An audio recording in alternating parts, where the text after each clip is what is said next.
G'day everybody, Billo here. Welcome to another episode of 5K Yarns on the road to parkrun, where every barcode has a story. So this week we headed, and I say we, myself and Lila, so Lila joined me on this adventure, to the beautiful Bellarine Peninsula in Victoria, and we visited Portarlington parkrun. Now this wasn't just another Saturday morning, which just only included parkrun. We actually made it a bit of an adventurous weekend, which is fantastic. This turned into one of those weekends where the adventure rolled into the next. So over really 2 days, we travelled more than 800 kilometres. We've photographed one of Australia's or Victoria's most picturesque parkruns, discovered why Portarlington isn't called Port Arlington, as in two words, because that's something that I was really quite challenged with, and I'm sure I'm not the only one that thinks that way, surely, where Port Arlington, all one word, as opposed to Port and then Arlington. So the reasoning behind that, I did a little bit of research before we get into it in detail. It's actually the origins of Port Arlington was surveyed as a town in 1850 and was known as Drayton. In 1851 it was renamed as Port Arlington. Now historians would generally believe it was named Port Arlington, County Laos Island, because many of the early settlers in the area were Irish. So this is why it's believed that it was called Port Arlington. Now, if we go back further to 1600s, the Irish town was established by Sir Henry Bennet, who became the first Earl of Arlington. The settlement became known as Port Arlington, or Arlington's Port Landing Place, and over time the two words merged into a single place name as Port Arlington, or one word. So this is apparently a common thing within the English place names, and it's happened obviously over a couple of centuries. Interestingly, there has been some historical debate. So some sources say the Victorian town was named directly after the Irish town. Others suggest it was named in honour of Sir Henry Bennet, the first Earl of Arlington himself. And since the Irish town was already named after him, both explanations ultimately point back to the same origin.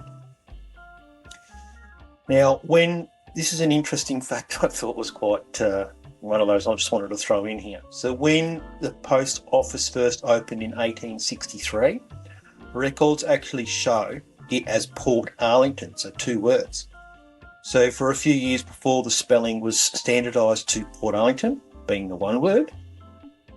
So I'm certainly not the first person who has had that thought, and that obviously went right back to 1863. So anyway, on with the adventure. We went to Port Arlington, and I guess the best thing to do is to describe the timeline.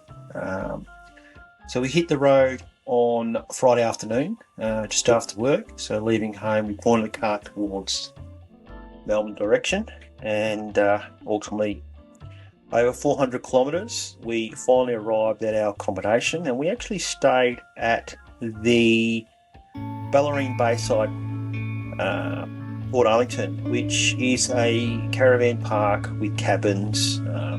They're also obviously got on-site caravans that people own. Massive caravan park right on the foreshore. Really beautiful spot. We had a bit of a challenge getting into the caravan park to start with. Normally, obviously, you need a vehicle pass and so forth. So the instructions was pretty clear. I received a text message or a phone call and a text message on the way down towards Port Arlington, advising me that the office would close at 5 p.m. So we'd only just got into our trip. I think we left home somewhere between 3:30 to 4 p.m. Envelope with all the details Obviously provide them with my vehicle registration number, because you need to have a permit on the windscreen or on the dash of your vehicle when you stay there, which obviously has your car registration details, and also a supposed code to get in through the barricade. Sorry, I'm mental blank, not sure what they're called, but yeah, just a boom gate. That's what it's called, boom gate. However, we got there. I think we got there about 8:30 thereabouts, and a bit of muck around, a few phone calls. We finally got a code. Finally got in. Finally got to our cabin. Now, this video here is actually taken the next morning, obviously when it's daylight. So, beautiful cabin. This particular configuration of cabin, I think they've got, this is probably the middle of the road. So you've got a basic cabin entry point, and then you've also got a villa. This one here was priced around $160 for the night, and I'm sure that price would vary depending on the peak of the season. It's funny, like with talked to another parkrun friend who's based sort of down that in direction, down near Geelong, and mentioned to me I was going to Portarlington. He goes, geez, you've picked a really bad time of the year to do it, weather-wise and temperature-wise. But I tell you what, it was really quite picturesque and beautiful the whole time we were there, and we were very happy that we definitely didn't have any rain or anything like that. So this particular accommodation is a 6-berth cabin. So it's configured of 2 rooms. So you've got obviously one room that has a bunk configuration with 4 single beds in it, and then the other one has a double to queen size bed in it. It was spacious, exceptionally clean, and incredibly comfortable. It was nice to actually go in there. It was getting quite cold by the time we arrived there, and they'd obviously put the air conditioning and the heater on for us, which was really nice, comfortable arrival into the cabin. Now, if you're thinking of making I guess this destination as a parkrun location, this would be a definitely ideal place to go, particularly if you've got a family. The facilities, obviously a kitchen area, bathroom, shower, as well as sit down lounge area where you can watch TV and just be really quite comfortable. I actually had a bit of a whoopsie. Myself and Lila, enjoying a glass of wine as we're sort of winding down after our drive. Glass slipped out of my hand and chattered all over the floor. So yeah, we had to then spend 10-15 minutes just to clean that up. But yeah, for anyone who's thinking about making a weekend at Portarlington parkrun, I'd have absolutely no hesitation in recommending you stay there. It's close to everything. It makes the perfect base to explore the Bellarine Peninsula as well. So, getting back to the other thing, which we've already mentioned, is why it's called Portarlington while we're not Portarlington. So we've already covered off all that. I'm just reading my program notes here, because in most cases, it's more of a prompt to remember the timeline. But we'll move on to the parkrun itself. So the parkrun is located, I think from memory, even though this map here shows it's just over 1 kilometre, I think from memory it's about 1.7 k's from where we stayed. So it's really nice and close. Really quite easy to get to.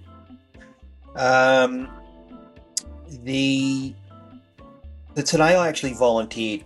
So it was actually nice to be I volunteer quite often, but this time was the photographer and I was a tail walker.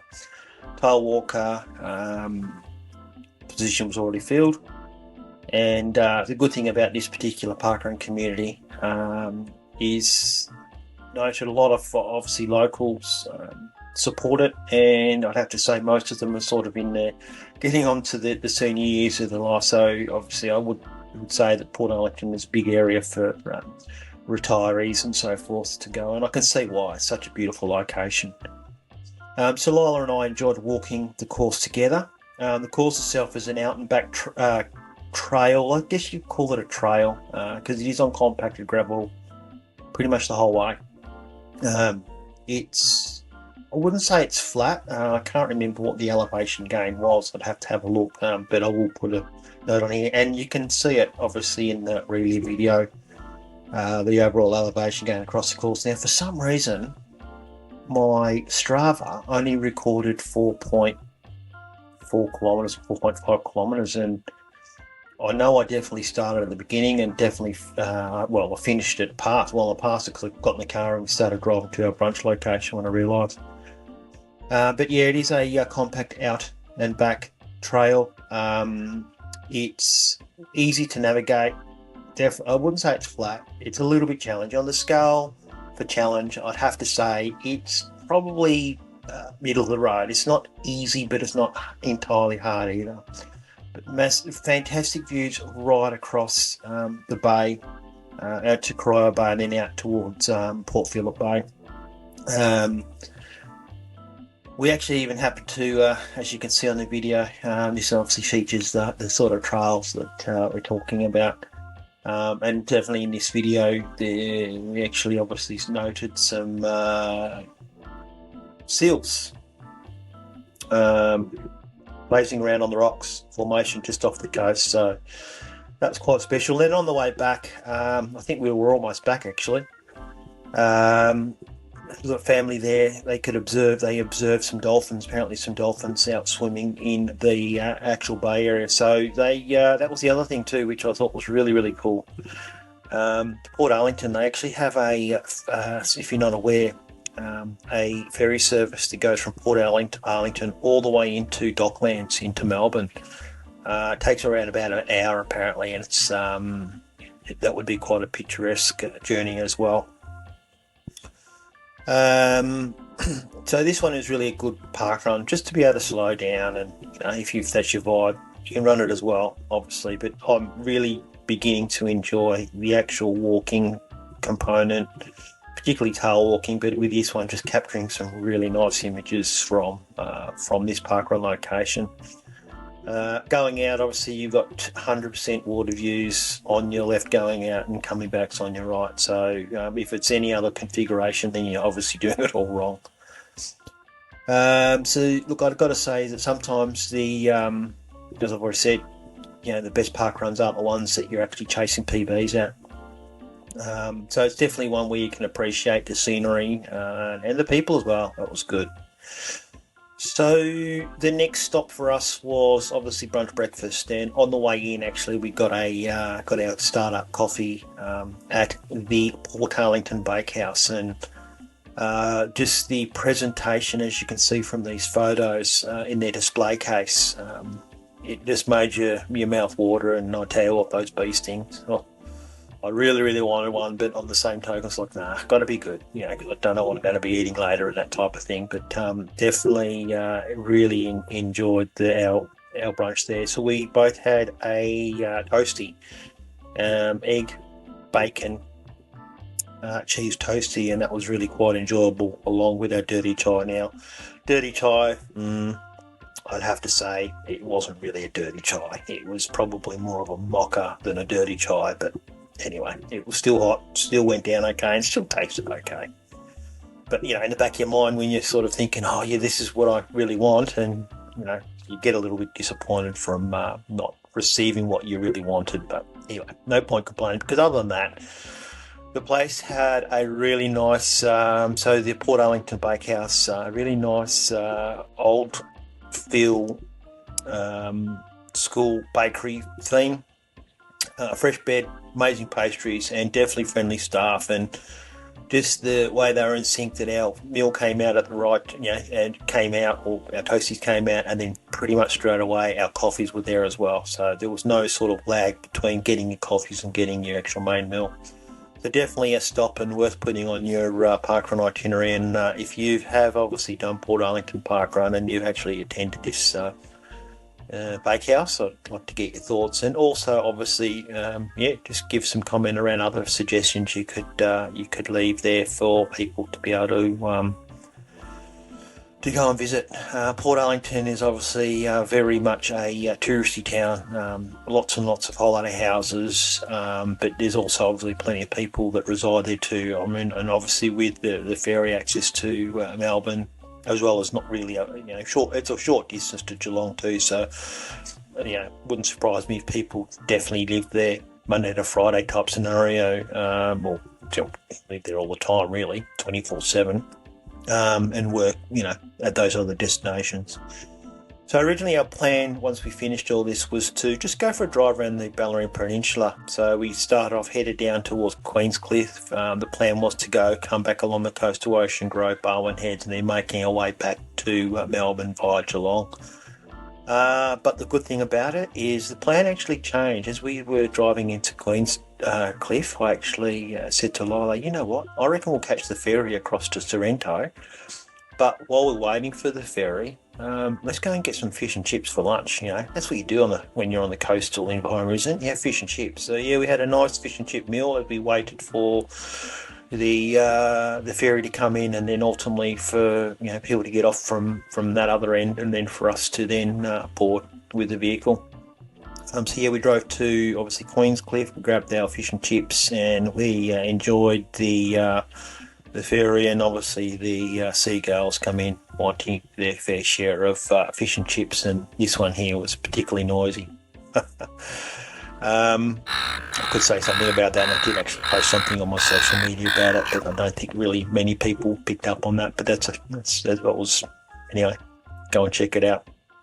So on the ferry crossing the Port Phillip Bay from Queenscliff to Sorrento. Now for two adults in our car, it cost $111, which I thought was quite reasonable, and the journey itself took around 45 minutes to an hour. Most of this was absorbed with, I guess, two little sessions. Lila sat in one of those, massage chairs and had a go for 18 minutes, and I thought, bugger it, I'm going to do the same. So she had her turn, then I had my turn. So the trip across went pretty quick. But we did get some video, as you can see here, and some footage of that trip crossing. Views were spectacular out one side. Obviously, you could see open water as you look towards Melbourne and see nothing but water at Port Phillip Bay. And then the other way, you can see where the opening comes in from Bass Strait into Port Phillip Bay. So it was really good just to be able to lap that type of experience up too. The other part of the reason why we decided to go that way rather than back the other way, just to obviously a bit of scenery in that as well. But ultimately our destination for after parkrun was Melbourne, and specifically the MCG. So we made our way back up the east coast on the eastern side of Port Phillip Bay. Starting at Sorrento and then obviously working way up, and it was really, I didn't get a picture of it. I was going to stop and get a picture of it, but standout feature is definitely those little beach huts along the coast, really from Rye all the way up, where I believe they're actually heritage protected now, so no one can just go in there and bulldoze them, but it looks like they're just so well kept after and all painted, all multicolours. So if you happen to be on that side of the bay and that side of the coast, you go and check it out. So our time on the road back to Melbourne was a little bit slower than anticipated. There was an accident on the Monash Freeway, or as what I think a lot of people affectionately call it as the Monash car park. Just delayed us a little bit, so I think we're about maybe 15 minutes out where that accident was, and it probably took us a good 45 minutes, if not longer, probably close to an hour. Just slow bumper to bumper traffic, just edging our way towards Melbourne. I think it would have covered a distance of probably no more in that time. I'm saying probably about 5 kilometres, so it was pretty slow going.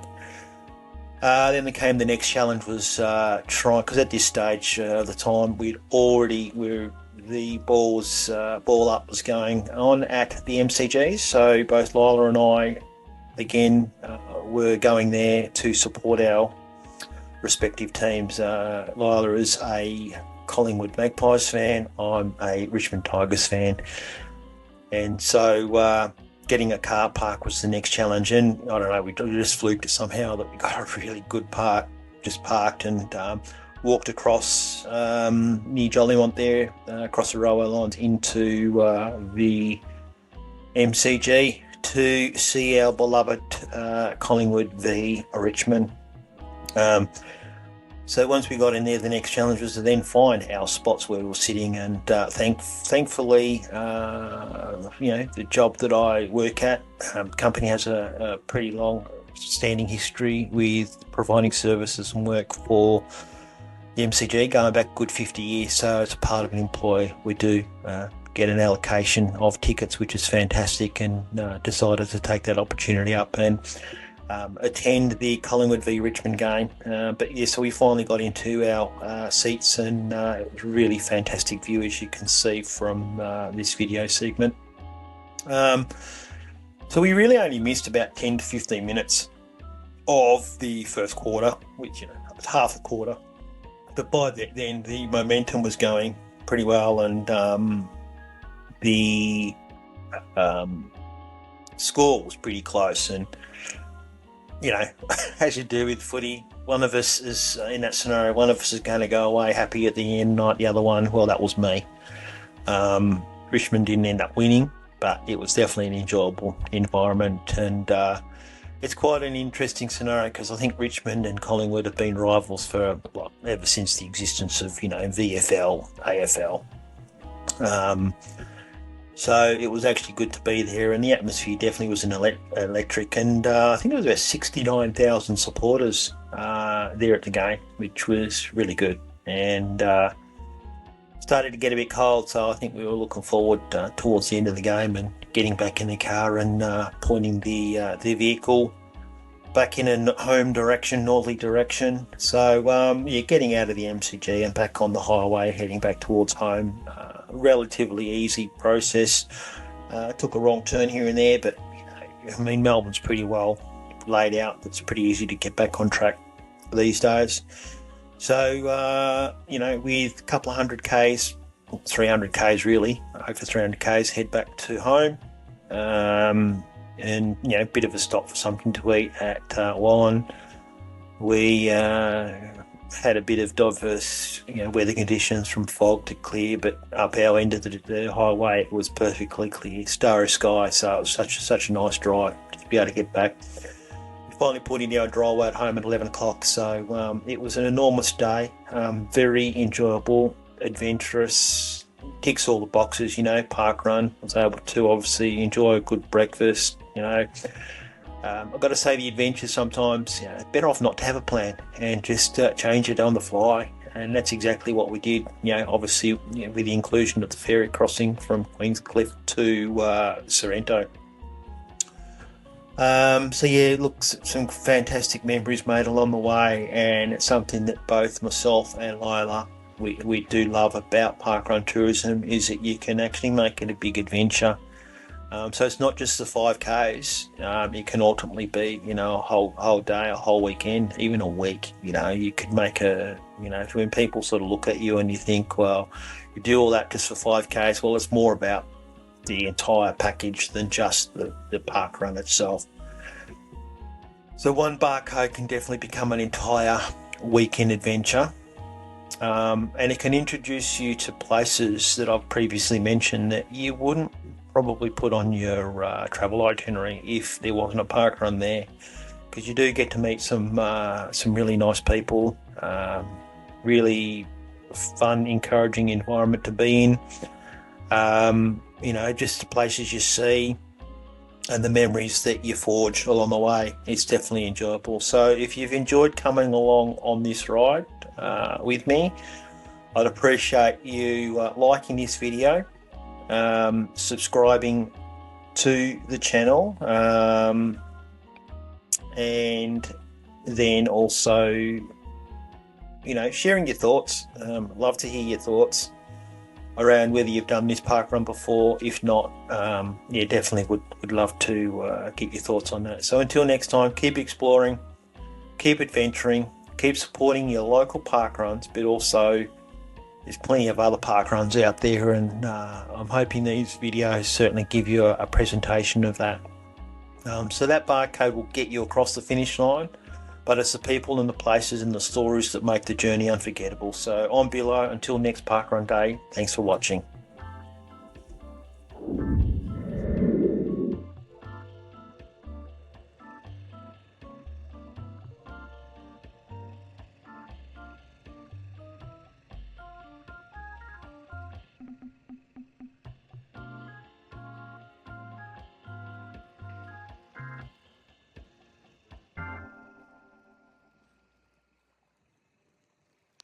3, 2, 1, go!